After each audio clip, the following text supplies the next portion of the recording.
તો અમદાવાદના એચકે હોલમાં 4 જુલાઈ શનિવારના રોજ પ્રખ્યાત વાર્તાકાર અને કવિ અમનદીપ સિંહના પ્રશંસનીય શો લાઈવ કા તમાશાનું આયોજન કરવામાં આવ્યું છે, જેમણે પોતાની આગવી શૈલી અને અંદાજ થકી ઉપસ્થિત પ્રેક્ષકોને મંત્રમુગ્ધ કર્યા.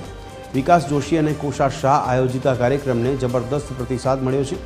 લાઈવ કા તમાશા ફક્ત એક શો કે કાર્યક્રમ નહીં, પરંતુ 90 મિનિટનો એ ભાવનાત્મક સમય હતો, જેને ઉપસ્થિત પ્રેક્ષકોએ દિલથી આવકાર્યો અને વધાવ્યો. વાર્તા કહેવાના પોતાના અલગ અંદાજ અને શૈલી થકી અમનદીપ સિંહે શ્રોતાઓને આકર્ષ્યા. અમનદીપે એક એવા યુવકની કહાણી કહી જે જીવનના સંઘર્ષ અને પડકારો સામે લડીને પોતાના સપનાઓને સાકાર કરવાના પ્રયત્નો કરતો હતો.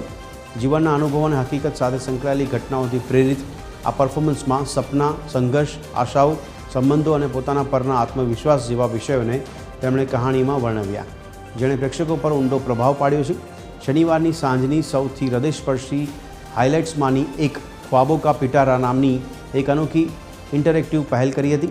આ સેગમેન્ટે કલાકાર અને પ્રેક્ષકો વચ્ચે ભાવનાત્મક જોડાણ બનાવ્યું. આ અનુભવ પ્રેક્ષકો માટે યાદગાર બની રહ્યો.